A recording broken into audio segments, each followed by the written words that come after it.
You were listening to episode 146 of Game Deflators Podcast. My name's John, and I'm joined by Ryan. Hey, everybody, here at the Game Deflators Podcast, we like to talk about games we've recently picked up, games we're currently playing, and we get battered, blasted, and botched in today's Inflation Deflation Challenge.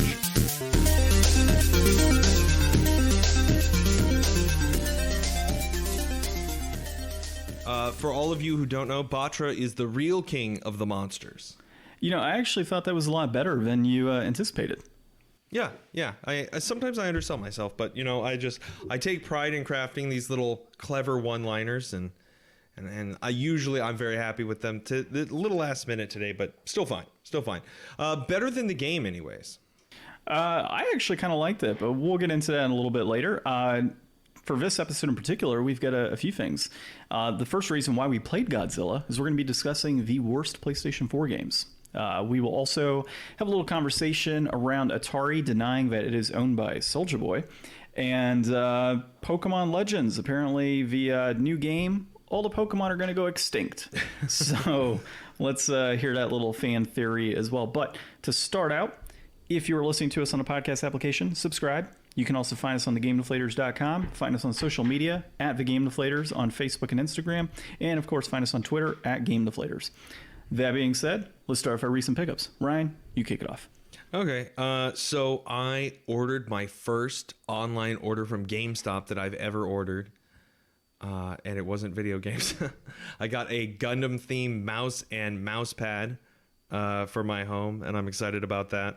I think I've posted a few Gundam things. I've been like building some models and rearranging my shelves and stuff. So I'll get some more pictures up once I get some stuff done. Right now I'm working on panel lining my first one with a Wing Zero, and I haven't had a whole lot of time to really put that together, but I'm working on it. Also this week, no game, but I got the Scarlett 2i2 audio preamp for recording, to make recording better from home when I do those remote episodes. So look forward to improved audio quality from the Game Deflators coming to a podcast near you. Let's see. More so on Ryan's end, because mine has... Yeah. John is superior. I also finally set up a wired internet connection. Oh, so really? That'll be better. We can probably do some more stable video. So yeah, that'd be pretty cool. Making strides at some upgrades at the podcast remote Station B. That's what we'll call my house. Remote Station B. Well, the cool thing is that if I ever want to go over there to record an episode with you, you've got the 2-channel input now. I'll be able to make it work if I had a second mic. I mean, I could bring my mic. It's just a cable and... Yeah, if for anything happens, we can do that. Yeah. Okay, so we should totally buy another XLR. Yeah. Podcasting on the move. Ah, yeah, that's true. That's true. We could do podcasting on the move. So events and such. That should be pretty cool. There's got to be something. I don't think that's portable enough to make that work, really. It's maybe. Probably a bad idea. Maybe. We'll see. What we can do is strap on a car battery to your back, and then we can always just have, like, charging. We can just I get just adapters. Want to be like Billy on the Street. Have you guys seen Billy on the Street? I haven't, no. Billy Eichner? He's this funny guy. He's in a bunch of stuff. But he just like runs up yelling at people and asking them questions, and they like have no idea how to. He's just like, answer. So we're gonna have you like full blown laptop in front of you with a mic and everything, car battery attached to your back to make sure that we have power at all times. What do you think about the recent sale for $2 million for a sealed copy of Mario? How does that make you feel? Just random dude on the street. Pretty good. I think we should do it. Well, is that it as far as your pickups? Yeah, that's all the pickups. There is something I want to get. Thank you, Game Pass. I saw that Quake came out. Like some new remaster of Quake was in the news, and that's going to be on Game Pass. And I've never played that. And I've been watching some videos recently where somebody was playing Quake. I think it was LGR. So I kind of want to check that out. I've been preaching the glory of Game Pass for a while now, and I feel like, you know, hashtag not sponsored, wish it was sponsored, never going to be sponsored. hashtag sponsor, we haven't used that in years. Yeah, so I'm trying to get people to join the Game Pass revolution with me, and nobody's buying into it, but... well, you and Haz have officially become Xbox shills. That's what happened here. Well, I was listening to... Dad and Sons this week, and Liam was talking about Dodgeball Academia, so I downloaded that, tried a little bit of that. That was pretty fun. Dodgeball Academia. That just sounds like... It's every trope thing you could imagine from like a sports school anime, but like in a Paper Mario wrapping, but with like modern American animation style a la Gumball. Oddly enough, that is kind of exactly what I pictured. I was like, it's probably some weird American anime with sports. Yeah, that's exactly what it is. Okay. But it seems fun. It seems like it leans into all the tropes. I mean, from what they were saying, it sounded really fun, so I checked that out. I also did get to play Sea of Thieves a couple times this week with some friends. So that was fun being able to connect and do that. And I love sailing. So sailing the boat is just like the most fun part for me, just being at the helm and steering into the wind and going and seeing places. Are there sea shanties? There are. There's like 4 or 5 different instruments. And then there's like different shanties that you can like pick from. And if you play, you all like play in synchrony. It's cool. Interesting. Well, as far as pickups are concerned this week, I should probably pull my list up here again. But the one thing that's on top of mind for me is I did get my riser for the 1UP Arcade, or Arcade 1UP, the Mortal Kombat Legacy Edition. Also, they sent in my panel. My side panel needed to be replaced. So went ahead and got that done. That was actually a bit of a bitch because the way that these things are connected, essentially you have to like slide the back panel on last. Like there was just, it wasn't easy to just take apart and just put on a panel, because to do it, you had to take off the bottom, which is connected. You had to unconnect it from every other area, right? The screen and everything. And then on top of it, I had to get into the machine itself and then unscrew. There's like some L brackets that attach it to the actual, the hardware itself for the control dock. And I had to, or the joystick and buttons and such. And so I had to take that off too. And so, oh man, like I was scared. Like that thing just kind of collapsed at the last second when I was trying to put on this new panel. So I'm hoping I don't have to come across a new panel ever again. I mean, does that like speak to the quality of the construction on it? Like, do you feel like it's very sturdy having kind of gone through that now? So, I mean, here's the thing. I mean, it's not going to be like a standard machine, right? You're not going to have a full-blown like thicker wood front, right? It's going to be like that really thin wood or cardboard, whatever the hell they use on the front of the cabinet itself. I think there's ways that you could potentially reinforce it. Like if you wanted to, say, for example, replace the front and put your own decal on there of your own piece of like thin wood, you very well could do that. I don't think from a construction aspect that it's that bad. It is what it is. I actually think it's constructed pretty well. I mean, they're solid. It's just a matter of... Reach out to friend of the show, Paul, and ask him to come up with a custom Game Deflators cabinet design, and then you can use your practical homemaking skills to build that and customize your own 1UP Arcade. That would actually be pretty sick badass. As hell? Yeah, that would be pretty badass to have a Game Deflators Arcade. You know, I might have to contact him. So be like, dude, design this. Let's see how this works. Yeah, so that was pretty cool, like taking it apart and everything. Of course, you know, like I said, I got scared in that one moment, but I put it back together. No major issues outside of that. It runs like a champ. It's on top of the riser itself. The riser is actually pretty steady, or pretty sturdy, I mean. The only thing I do not like, though, is that to keep the riser like fully in place so it doesn't wobble, you have to drill into the sides of the cabinet art, which I don't want to do. So what I have to figure out is the best solution outside of that. So a couple things I've read are to either Velcro strip the entire bottom and then Velcro strip the riser itself so it sits on Velcro. The other option is to wedge like L bracket pieces of plastic or something super like soft but flexible in there, so that way it can kind of stay in place. Main reason is if you have kids and they come and they try and topple it, now you've got an issue with this arcade machine toppling. So that's something I'm going to have to consider down the road. But overall, I think it's great. I really like it. There's decals that you can buy on Etsy that show like a full-blown Mortal Kombat outline on the bottom. You can get like marquee toppers that have all of the move sets. You can get what is it, like frames that you can put on your screen itself that show the move sets. There's like really cool things that people have been creating. Lots of aftermarket stuff. Cool. Yeah, exactly. There's a lot of cool stuff. So I might look into that down the road. I, of course, will buy another one of these based on the experience I've had with their customer service, based on the quality of the build so far, and just the overall experience I've had with the playing it. You know, it's been a lot of fun. And future plans for selling a Game Deflators arcade cabinet. Yeah, exactly. We'll have to contact Soulja Boy to see how he gets around Nintendo's policies, right? Soulja Boy, we hear that you're offering millions of dollars for gaming companies. We would like to take you up on a proposal. Yeah, have you right. heard of the Game Deflators? Have you heard of Game Deflators? You Yeah. may have heard of us. Yeah, you may have heard of us, but if you haven't, that's because you're just not in the know. So We've covered your content before. just don't listen back to it. The other thing I got was Magic the Gathering cards. So I've been, of course, continuing to build Who didn't? Yeah.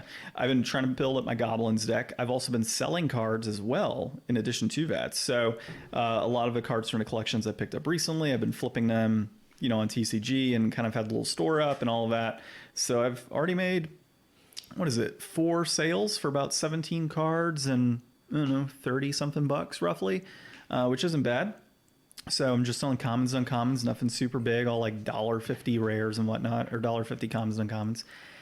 So that's what I've been doing on that front. And I went ahead and pre-ordered all the upcoming D&D books. So the Strixhaven set, the Fizbane's Dragon one, and then the Witchlight one, Under the Witchlight, I think it's called.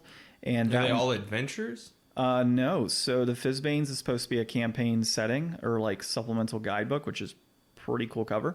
The Strixhaven is a setting, so it's going to be similar to the Ravenloft, kind of setting the tone for that world. Strixhaven was the last. That was the last MTG set, right? Uh-huh. Yeah. Okay. And it's a badass cover. And then the Witchlight is actually like a level 5 to 10 or level 1 to 5 adventure around the Feywild. So it should be pretty cool as well. So trying to dig into it, but I think the next campaign I'm going to actively run is going to be the, Into the Abyss or Out of the Abyss. Why are you going to run that one? Everybody's been wanting to run it. Like we wanted to continue that after, you ended up not being able to finish it with us. So it's more so let's go ahead and hear the rest of the story type of situation. Yeah, I don't think I would ever go back to that campaign. Well, I mean, the way that I ran like Avernus and how I've been running it is I've been mixing it up quite a lot. So I've got, the main book that I follow, but I read the entire thing in its entirety. Right? That's where I screwed up. So I did that. So that kind of set the tone for me. Like I was able to see in advance, like here's kind of how I want to formulate the story, right? So I want this character to have this type of background, which is going to come into play at this point in the campaign. And how do we get from point A to point B? Well, here's the things that I'm going to throw in their way.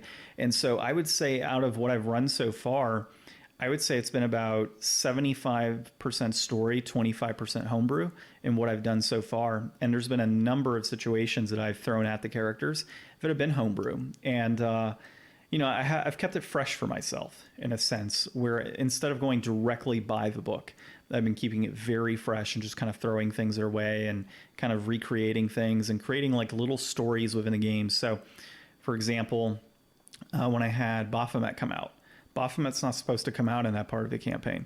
He only comes out in that part of the campaign if you grab like this crown that's on Older Ravengard, the leader of Flaming Fist. When you grab his crown, then it's supposed to kind of have these visions, and you could see Baphomet in these visions and see like the blood war going on.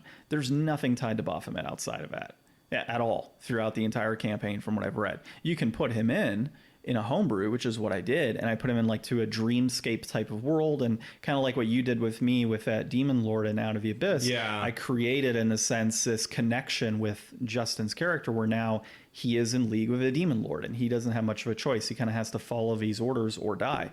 And so that's kind of what I threw in there, and it's working out well, man. Like it works with the story. It forces the characters to think about different things need to happen. He's been very open with the fact that he touched his Demon Lord's hand and made a deal and all this other crazy stuff. So it's kept it very fresh. It's definitely got the players pretty engaged with what's going on, and they're kind of in their own side stories and what they do. So I've got text messages coming through for different things.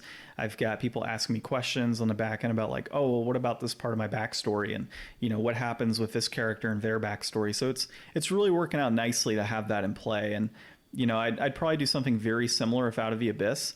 But that's a different one because there's a lot of demons in that one. So, wait, you guys know most of the story? Well, yeah, we know most of the story, well, not but really even. Well, and it depends, right? So the first third, maybe. And I would take like a different twist on it, right? Yeah. I probably wouldn't go into like. God, you really want to manage that many NPCs, John? No, because I have the characters manage every single aspect of battle. So I don't manage any of the battle. For any of my NPCs, I hand the NPCs off to somebody else.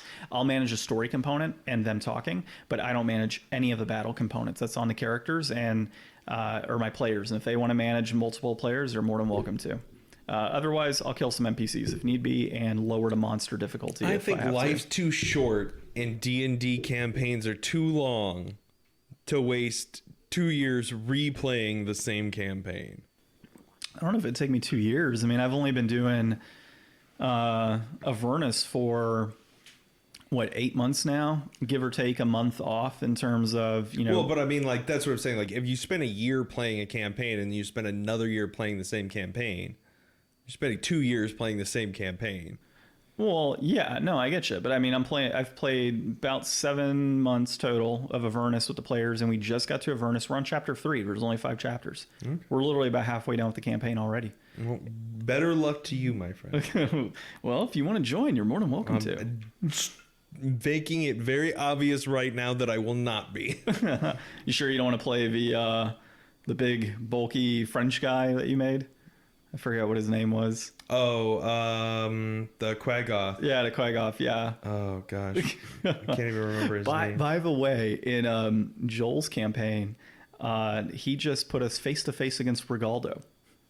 Oh, really? You remember who that was? Yeah. Yeah. So we had to battle Rigaldo, and the entire time, Joel was doing the accent and everything. Oh, my God. like it was done before. And so he was like, Rigaldo doesn't like what you're doing here, and he would like put him in stance and everything and do these weird stances as we're playing, and I just could not stop laughing, dude, as to how dumb that was and just thinking back on it. So but yeah, that was all my pickups. Playing wise, I've been picking up some Apex Legends again recently. Been playing a lot of arenas, dude. Arenas is fun, and they have ranked arenas now, which is pretty cool. The issue I've been having at Apex is they have some server problems.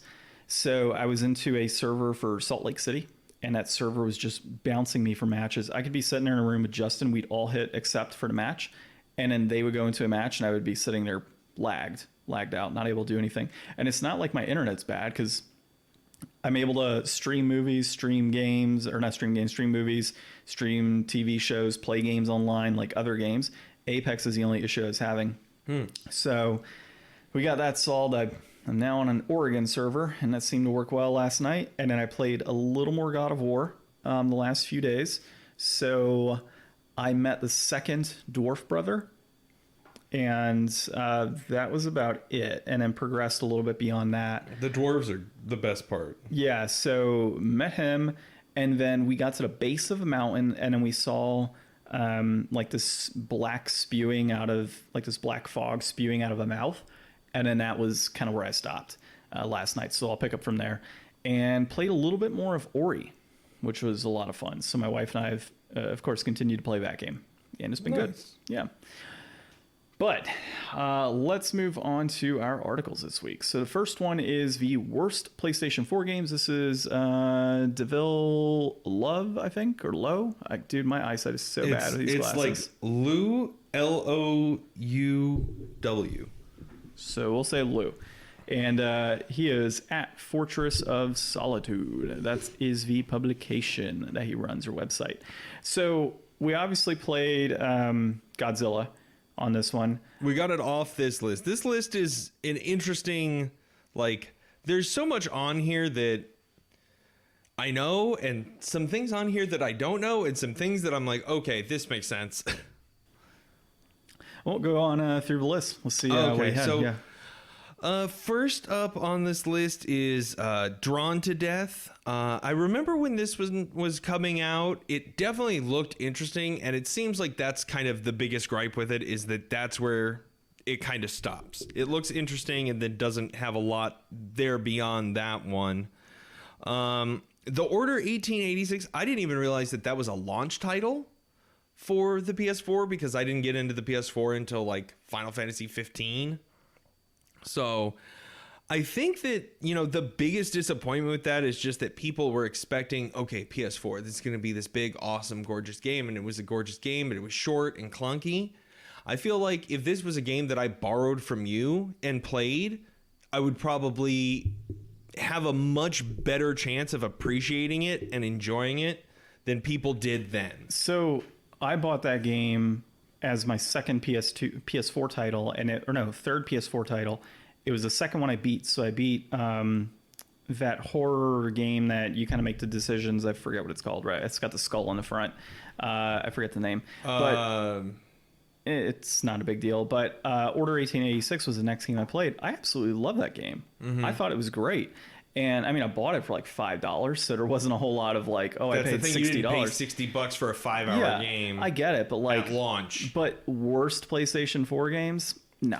I think the disappointment factor, like I think it stands in people's mind, like if you got a launch game that was supposed to carry and show the new console, and you beat it like in your first sitting and there was nothing else to go back to, because that didn't have like a multiplayer component or anything like that, I don't believe. Well, when historically have launch games really been like phenomenal, right? Like Returnal, I hear, is pretty good, right? And that's more of a launch title, but that wasn't a launch title. I thought Returnal was a launch title, or it came out shortly after. It came out like a few months ago. Yeah.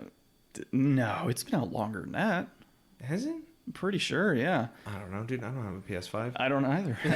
But if you really look back at it, like since when in history have we had like great launch titles, like games that came out the same day as that console? Like maybe Breath of the Wild on the Switch, but I wouldn't even call that a launch title because it was on the Wii U as well. So there's launches. We've talked about this before. We should do some launch lineup review things. I think that would be great to see what like the value of a launch lineup is worth now. Yeah. There's a good concept. Hey, if you think that sounds like an episode you would listen to, let us know. For sure. All right, next up, Godzilla. We just played Godzilla. We'll go in depth about Godzilla later. It's a bad game. Hardware Rivals. This is like some Twisted Metal like. I've never even heard of it. I'm looking at the screenshots here. It doesn't look remarkable or that interesting. I don't know what it is. Basement Crawl. This is like a Bomberman style game. It looked interesting from the picture. I've never heard of this one either. Same, yeah. Knack. I'm surprised to see Knack on this list. Knack was also a launch title, wasn't it? I think it was. Or it feels like a launch title. Like there's something about Knack. I know we've definitely talked about this, but games like Knack and Cameo, like games that are like feel like they're from that era and they're like a launch title kind of thing, and they're supposed to get you like, whoa, oh, it's so good looking, like look at these effects and stuff. Well, so Knack, I mean, I don't understand why that one's on here, given that they have a Knack 2, so it had to have sold well enough to have a Knack 2, and there had to have been enough like critical acclaim for it to move on to that next phase, right? Because if it wasn't a good game, I mean, that's not to say that there aren't good games or bad games that don't get remakes, or that do get remakes. But at the end of the day, I mean, Knack I don't think is that bad. I think people think that it's bad because they've never played it, but those people have never watched the Super Beard Bros playthrough of it. Their Let's Play is great. Yeah, it's actually a pretty cool game. I mean, I have to I want to play with my wife really badly because there is that multiplayer component to it. And I think that's Knack 2. I thought Knack 1 had multiplayer as well. We'd have to look up that. I think Knack 2 has multiplayer. Well, while you do that, I will try to prove you wrong. Go. So next up, The Quiet Man. This one came out just a couple years ago, I think. It's interesting in that it stars a deaf protagonist, but it's awkward in that the game has utter eerie silence for most of it, I guess. So I don't know. I never played it. I heard people talk about it and say that it wasn't great, so there's that. Next up, Bravo Team. This is a PSVR game. John, do you have this one? I think I do, actually. Okay, so maybe we'll check that one out at some point. I don't know. VR Call of Duty. VR never really caught on enough, I guess, for it to have a big enough community to really do well, or it just wasn't that great. It says it feels like an outdated tech demo. Which I would imagine a lot of early VR does. Next up, Dawn of Fear. Oh, wait, is John about to tell me that I'm right? No, John is about to tell you that Knack has local co-op 2-player. Bam. From Co-Optimus. Thank you, Co-Optimus, for proving me correct on Ryan. I only believe Co-Optimus Prime. You. So Dawn of Fear, it's a Resident Evil type game. You see a pattern on here. A lot of the bad games are games that are trying to imitate better games and fell short. So you could check that out if you're interested in the Resident Evil franchise but want to see a worse version. And then finally on this list, a game that I did not expect to see but makes so much sense, Life of Black Tiger. I had never heard of that game. So Life of Black Tiger is an interesting game. I've definitely heard, I think I've heard Stephanie Sterling talking about this before, but it's very much in the same vein of like what's going on with Abandon right now. Like it was a game that was like pushed by PlayStation in like they showed like a trailer or a clip of it or something in like a sizzle reel for like PlayStation exclusive games at some point. I think if I'm remembering this right. And it's just like some really crappy like one-man project thing that's like more of like an asset conglomeration. It's not like a real solid game at all.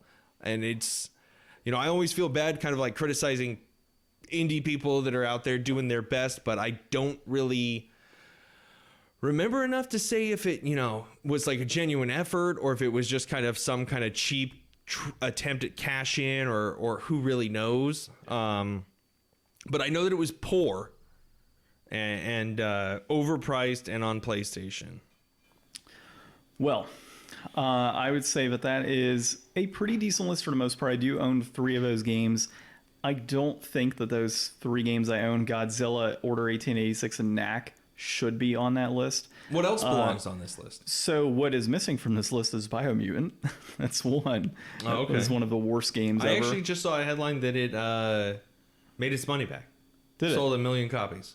I don't know how. That game is terrible. I mean, good for them. Yeah, good for them. If they made their money back, they could try again. Yeah, I don't know. We'll see.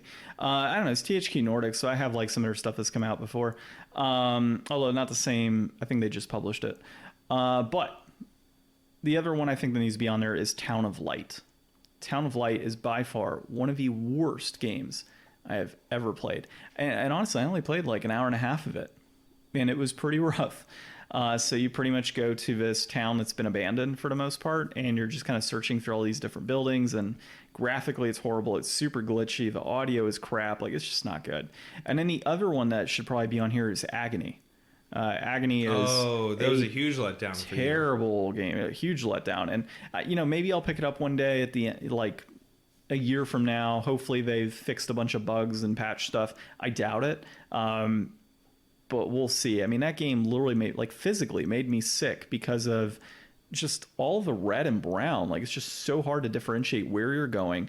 It's like a PS2 or PS3 game that you're playing on PS4. I mean, these are all exclusive games, right? Yeah, I get it. Yeah, no, that's true. They are all exclusive. So I totally understand it kind of lowers you down, right, in regard to the options available to you for this list. But, you know, I think... Because it'd be great to see, like, Fallout 76 on there. Yeah. Well, I mean, I've heard some good things on that one. Yeah, I mean, I'd have to look at a list of exclusive PS4 games and kind of go from there. But, yeah, I think there's 3 that could be on there, and you know, they are on PS4, so they're still bad. Right. Next up. The next up is the Atari denies it's owned by Soulja Boy. This is Rich Stanton, if I can see that correctly, at PC Gamer. And so basically, Soulja Boy made some sort of like Twitter video or post talking about how he owns Atari. And how Atari is going to be purchasing like $140 million worth of the Soulja Boy console. I didn't even think that thing was still around, the Soulja Boy console. So I did a little digging after I was reading this, because this is a short article. Apparently, he was also sponsoring or made like a Soulja Boy console by doing the same thing, buying some, you know, Chinese emulator machine and reselling it under like a different name. There was like a Game Boy style device, but could also run Android. So it was like a Game Boy form factor that you could also play like Call of Duty Mobile on, or Netflix, or, you know, stuff that you actually like. You can't get Netflix on the Switch. So this is an interesting thing, but like there's so many of those things out there that like it's not like him doing it. And then there's this new console that's like Xbox Series looking ish, but it's probably just going to be the same thing. Like, no matter how many times he tweets and says, we're going to do it from the ground up and it's going to be like a whole new thing. Like, I'll believe it when I see it. Like, I'm not saying that, you know, he can't be ambitious and he can't try to do those things. I'm just saying the last time when he ripped everybody off saying that that's what he was doing, that's not what he was doing. No, exactly. So kudos to him for being an entrepreneur and ripping people off. yeah, I mean, that's the thing. You know, if you got money like him, like I'm sure that he made more money than he ever knew what to do with. You know, I don't know how successful his career is now. I mean, his song was huge when I was in high school. Yeah, everybody knew the dance. He was Superman and Hose all day long. Yeah. So, I mean, I don't listen to music very much. So, I mean, if he's doing good music and he could steamroll that into other things, I mean, that's how you get big, is by owning stuff. Yeah, I mean, I agree with you on that. Atari did make a tweet later on saying, like, you know, our CEO is X. You know, yeah. I forget his name, but like, this is our CEO, and we're proud to have him as our CEO. It's got to just be, you know, him trying to stir up online talk so that he can raise awareness for his other console and stuff. Because it's like, how easy is it to just go on and be like, I own Atari, the first rapper to own a video game company, and then it's like, okay, well, that's how you get own the trending. Atari, but he's like, no, not Atari. I own Soulja Boy video games, and we're gonna buy Atari. You know, you can spin the story a little bit at a time. Any way to get trending, man. Like, I guess that's what it comes down to. I mean, we're right? talking about it. We would never be talking about Soulja Boy here. I wanted to put it on here because it was just ridiculous. It's just one of those, like, funny gaming articles that I like to find. Yeah, so this was interesting. No, he does not own Atari. As far as we know, could he own Atari? Maybe. Maybe he owns an Atari casino, Ryan. Right, that's what it comes down to. Dude, Atari I still wish they opened that Atari hotel here. They were gonna. Yeah, so that was just like an idea, right? They never actually went through with it. I mean, I don't think they broke ground. I think it was just concept. I thought they had like 4 or 5 locations. I mean, this was gonna be like the first one, I thought. I'm gonna look this up really quick because I could have sworn that they had like 5 different locations. Yeah, there's no news as of like December 2020. Nintendo Soulja Boy bought them. They're Soulja Boy hotels. You got to search for that. So Nintendo Life's thing on here is random. Rapper Soulja Boy claims he owns Atari. Atari doesn't say, or, you know, doesn't, whatever. Atari launching crypto casinos that will work with its old games is another one. That was 3 weeks ago. Atari announces Food Fight remake. That was CBR.com said that. So yeah, the Atari hotels, nothing has happened since like December. Like they haven't had any news on this. So I don't know. Maybe it's not happening. Yeah. Well, regardless, let's move into other things that are extinct, like Atari and its whole platform.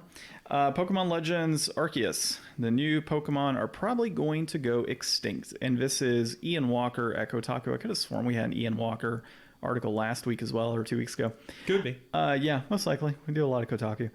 So yeah, basically this is kind of a fan theory in a sense, saying that because this is like a prequel type of setting, and a lot of the Pokemon that you see here are not in the newer games or the older games for the most part, that they have gone extinct. And when you think about this, it makes a ton of sense when you think about it, like Omanite and Kabutops and all that. Like, you have these extinct Pokemon that they talk about within the games, like Red and Blue. Like, it's been there since the beginning of those games. So it wouldn't be so far-fetched that every single one of these Pokemon have gone extinct. Far-fetched. Oh, that's funny. Only in Australia, apparently. Only in Australia. But yeah, so it wouldn't be so far-fetched, I'll say it again, that these Pokemon would not go extinct over time. And I think the concept here that he brings up is that due to man-made structures and, you know, people coming in and destroying land, that these Pokemon have become extinct. It's like this environmental spin on Pokemon, and honestly, I welcome it. I think it's pretty cool to have like this prequel type of setting to try and create like this first Pokedex, and you have, you know, whatever situations are occurring maybe in game that are killing off these these old Pokemon. I like it. I think it's actually pretty cool. So did you watch the Direct? A long time ago, I did, like whenever it was first announced. No, there was a new one this week. No, I didn't see it yet. Okay. So they showed off more footage for everything. I know graphically it doesn't stand up to a lot of titles. Well, so it doesn't look that great. And like they showed a lot more footage. But the footage they showed was, okay, there's like some large boss Pokemon that have like red eyes, and they will make attacks at you. And you have like the ability to like run around and dodge in the field. So I'm wondering, like, you know, we've seen like you standing next to your Pokemon and the list of attack options and having your Pokemon do their attack. And then you have to run around and dodge, you know, potential attacks from the Pokemon.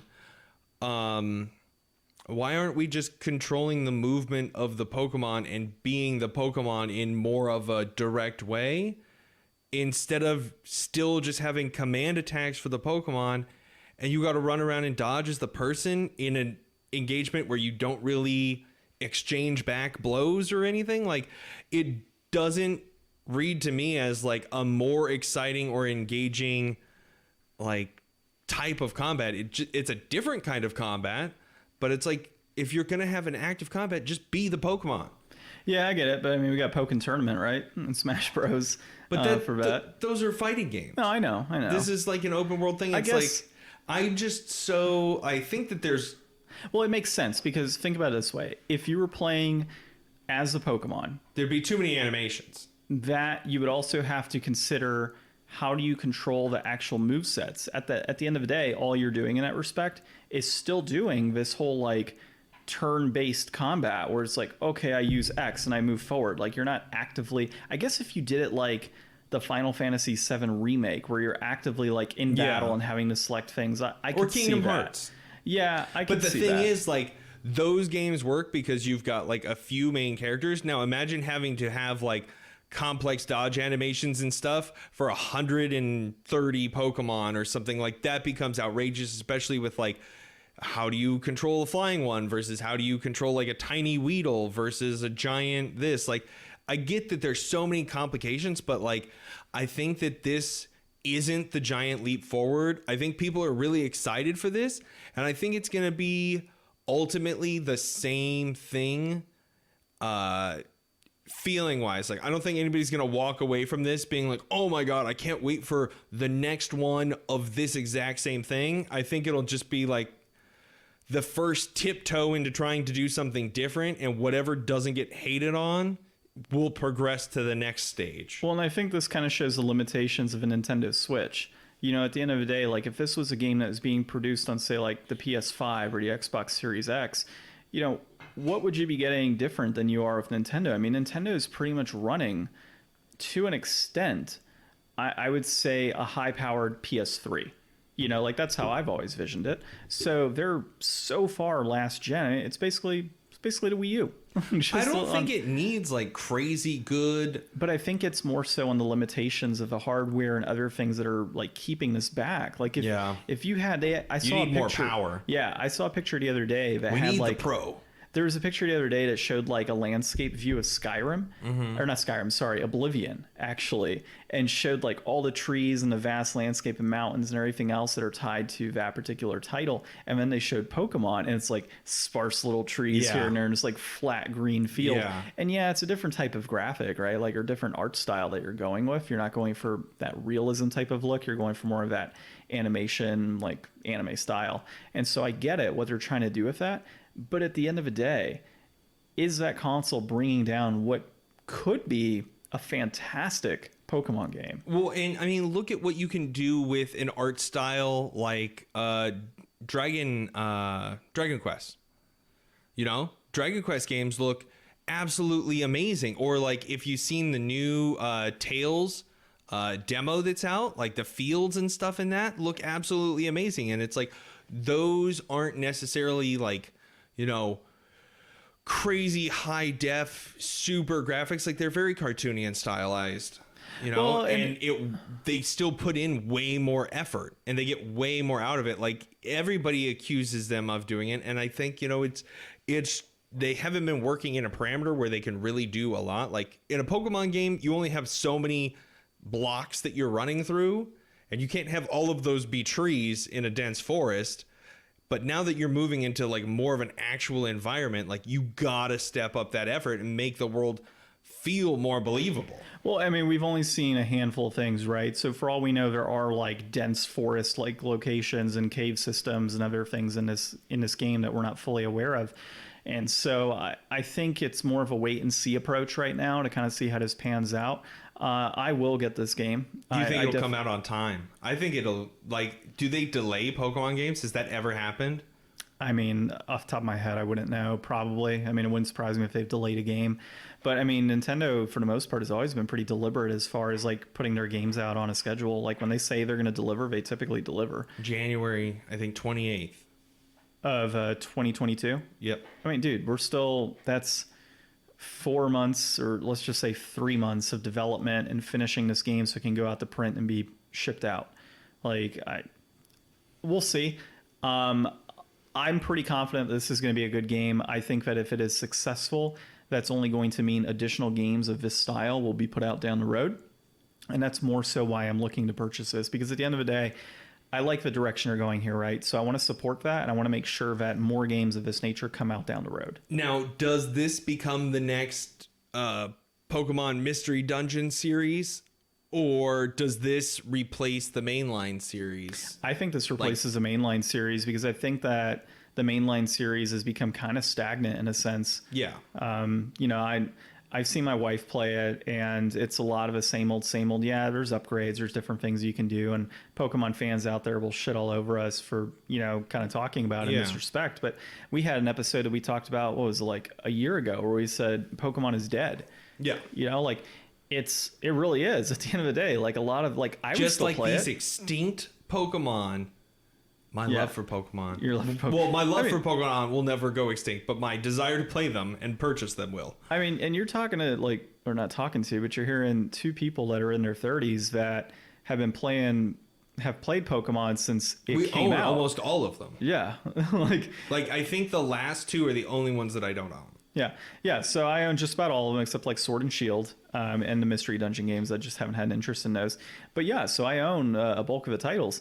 And my wife plays them all the time whenever she gets that on her list. And you and I grew up playing Pokemon.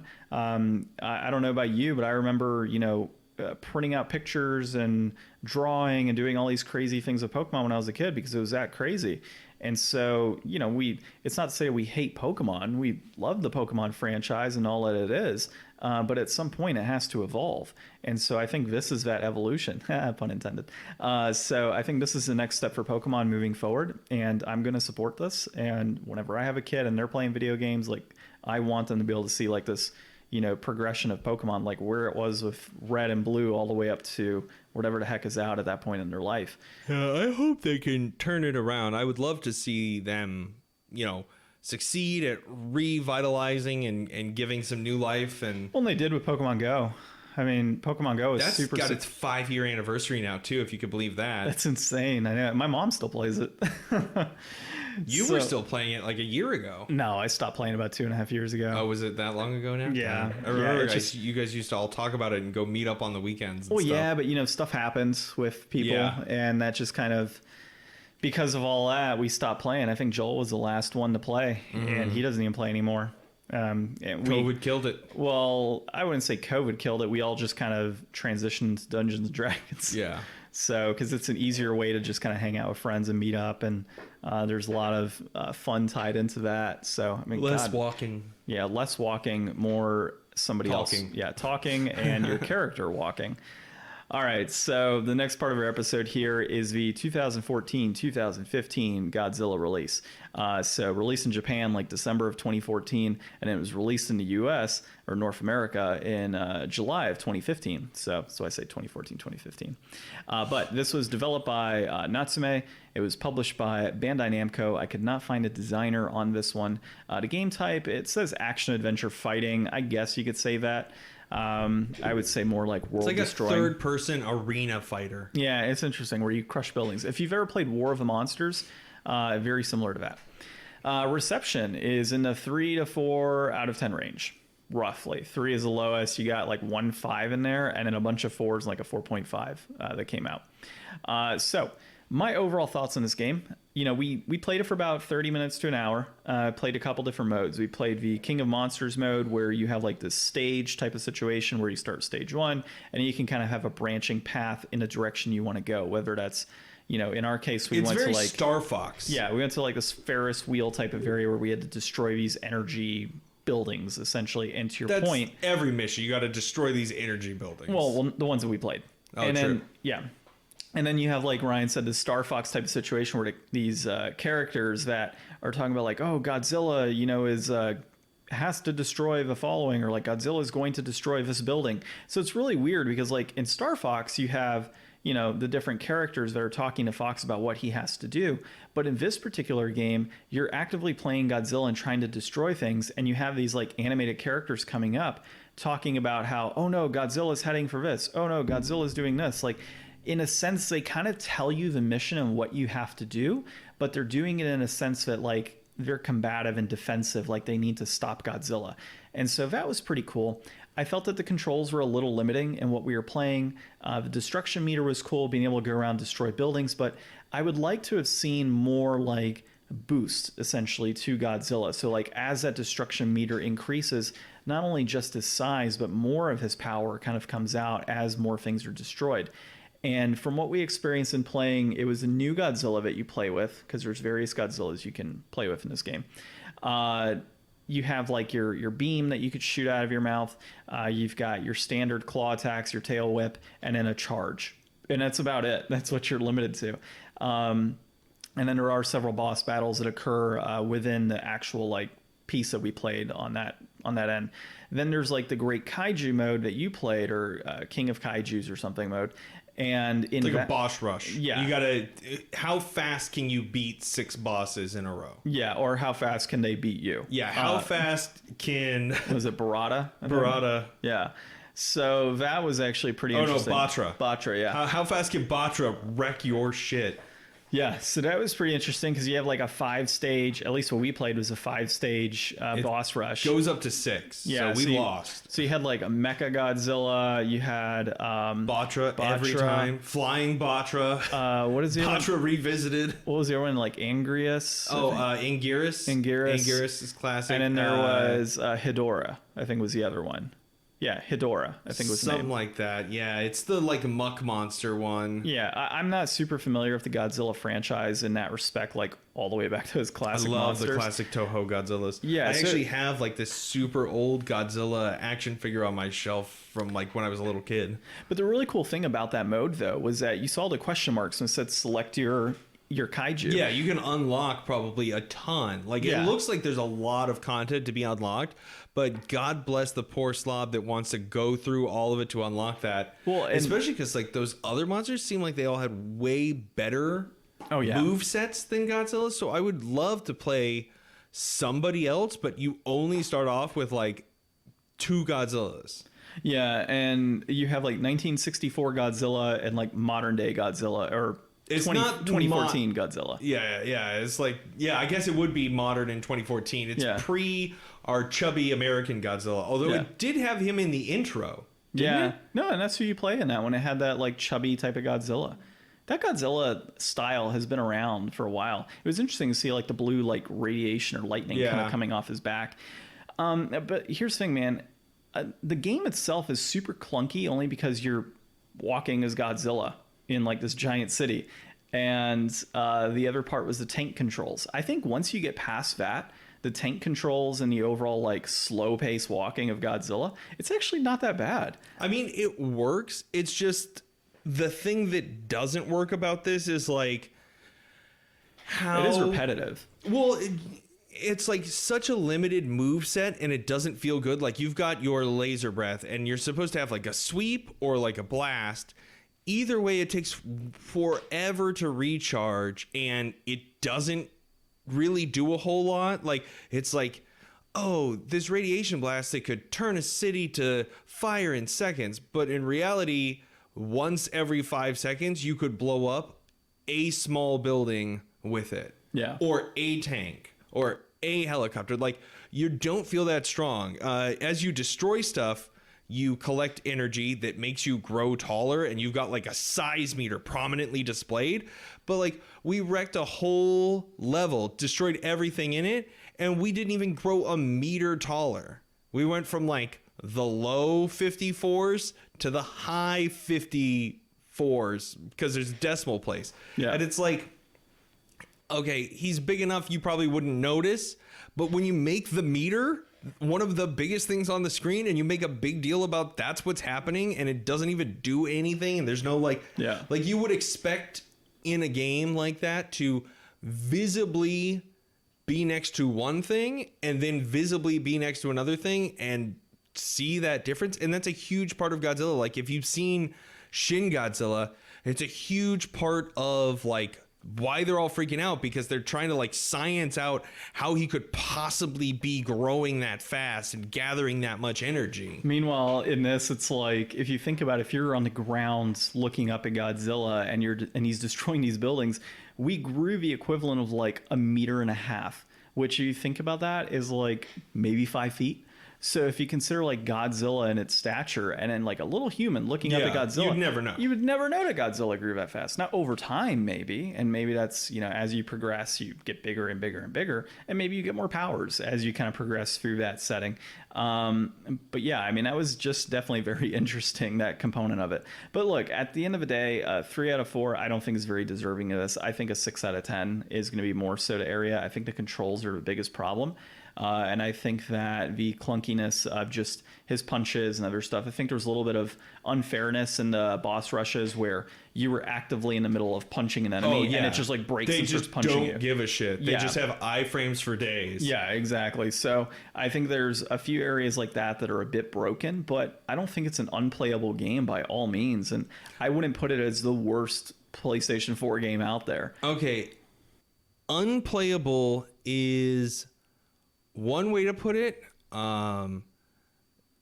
It's not unplayable. I would just say it's like unfun playable. Like I would not grind out all the content in there. There's way better Godzilla games, like Godzilla Destroy All Monsters I was talking about on the GameCube. I have really fond memories of that.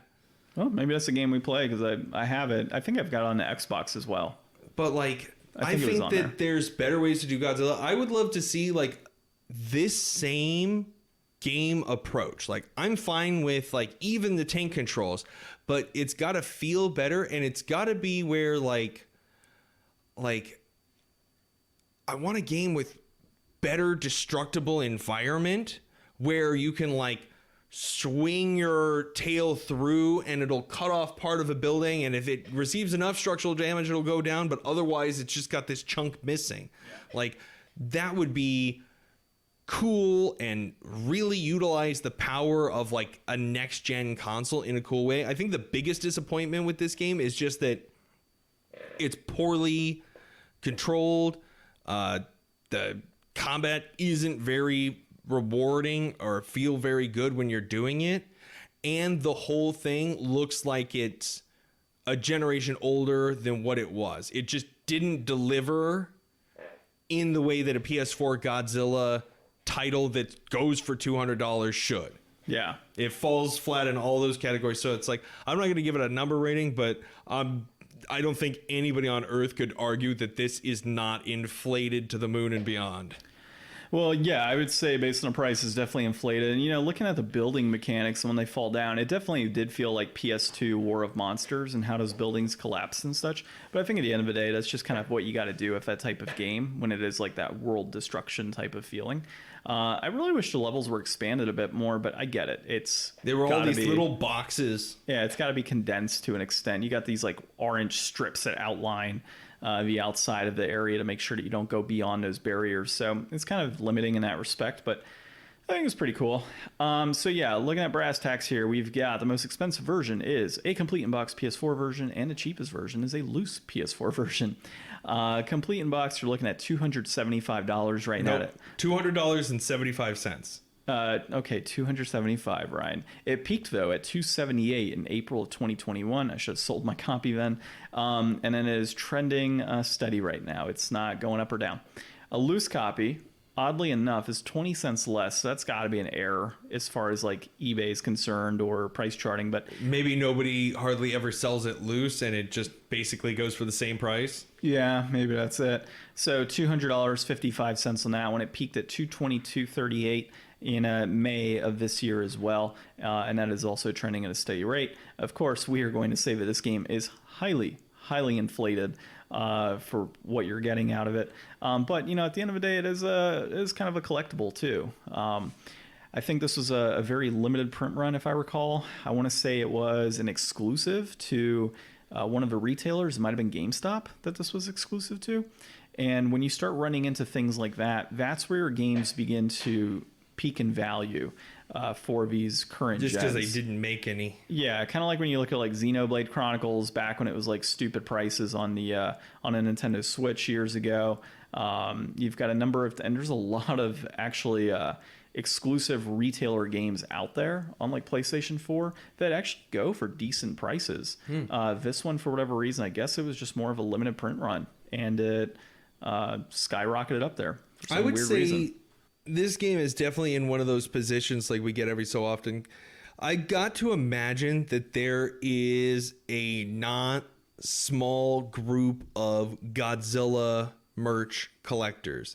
And I got to feel like a fair number of copies of this game probably wind up in the hands of those people over video game collectors, because I think it's going to have more inherent value to them as a piece of Godzilla merch than just as some random GameStop exclusive game that's not very good that you're never going to play and it's going to sit on your shelf and hopefully continue to appreciate, but not really in any meaningful contributing way to your collection. Yeah, I would agree with you on that one. I would say your best bet would to be like, wait to see this thing climb up over 250 and then sell it and trade it in for a game that you really want that is expensive. Use this as a barter token rather than something to keep around. Yeah. And I'm just kind of, because I know we're going to be ending this episode. Maybe that's what we should do. Maybe we should come up with like a better or a more elaborate rating system instead of just inflated, deflated. Maybe we're going to have like, this should be barter tools or whatever. We'll think some ideas. Well, so this episode that you're listening to now, we've recorded it on the 21st of August. It'll be in your ears on the 30th of August. So next week on our next episode, we will most likely, it's September. September starts with an S. Another game's, set starts with an S. So I think we make that our Simpsons month. We're going to do a Simpsons month, folks. We're bringing Spider Month back, but in a more yellow way. Yeah. So, we haven't really fully decided, but there's a ton of games out there. Is there a game with Spider Pig in it? We could tie this in a crossover. I don't know. We've got Hit and Run. We've got Road Rage. We've got Bart's Nightmare. Bart's Skateboarding. We have the Krusty game on the Super Nintendo. I love the Simpsons arcade. Yeah, so we've got quite There's a lots bit to pick from. Well, and then Arcade 1-Up has a Simpsons arcade coming out.